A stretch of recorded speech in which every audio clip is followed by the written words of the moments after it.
Well, often one of the discussing issues are current events when there's things going on in the world that may not at first thought affect us because it's an international event, but it does actually, because it's a connected world.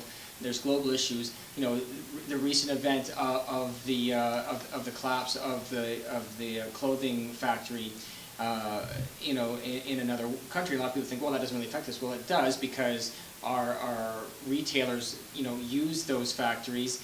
We buy clothes from those factories. It does affect us, and there's natural disasters that have happened in the world in recent time, such as Haiti, and we bring those issues to the students. Say, hey, how does this affect us? Maybe we should be helping in a certain way, not just in raising money, which they do, but in other ways, in advocacy to support third world countries, and to bring important issues like education and the gender issues of equal access to education, issues of homophobia, where not only locally but internationally, where we think that there's problems here. Well, in some countries you can get killed for your sexuality, and so these are important things that that it's the global web, and they do affect us, and these are very important discussions, because in the end it's all about human rights. So international human rights are also local human rights, and these are very important discussions for the students to have.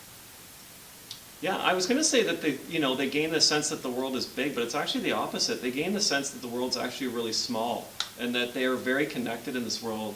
Like my colleague was saying, I mean, in terms of this global village, right? I mean, you're only a click away from connecting to opposite sides of the world, and then beyond that, figuring out how big they are, right? How little this world is, but how big they are and their role in that world, and how how much they can impact, and those choices, those individual choices that they make, how they can impact not just their own surroundings, but surroundings all over the world. And I think that's what is the big message of our clubs, is the fact that you're a big part of this. This is a small world, it's getting smaller, and you're a big part of it. It's important.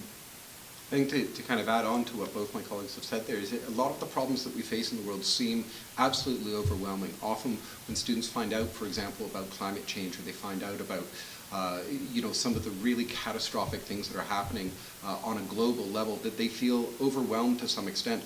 By joining a group of other students and working on a project that maybe has a very small kind of part within that, they can realize that the way to actually change the whole of the system is actually to do one step at a time, to compartmentalize it, to chunk it, and to actually do things in a manageable way. And clubs allow students to gain a sense of empowerment over and hope over some of the issues that are in the world by confronting things in a more manageable manner. In the ESL Ambassadors Club, we often bring together people who are from diverse backgrounds, and sometimes nations who are in conflict with each other, or different ethnic groups or languages.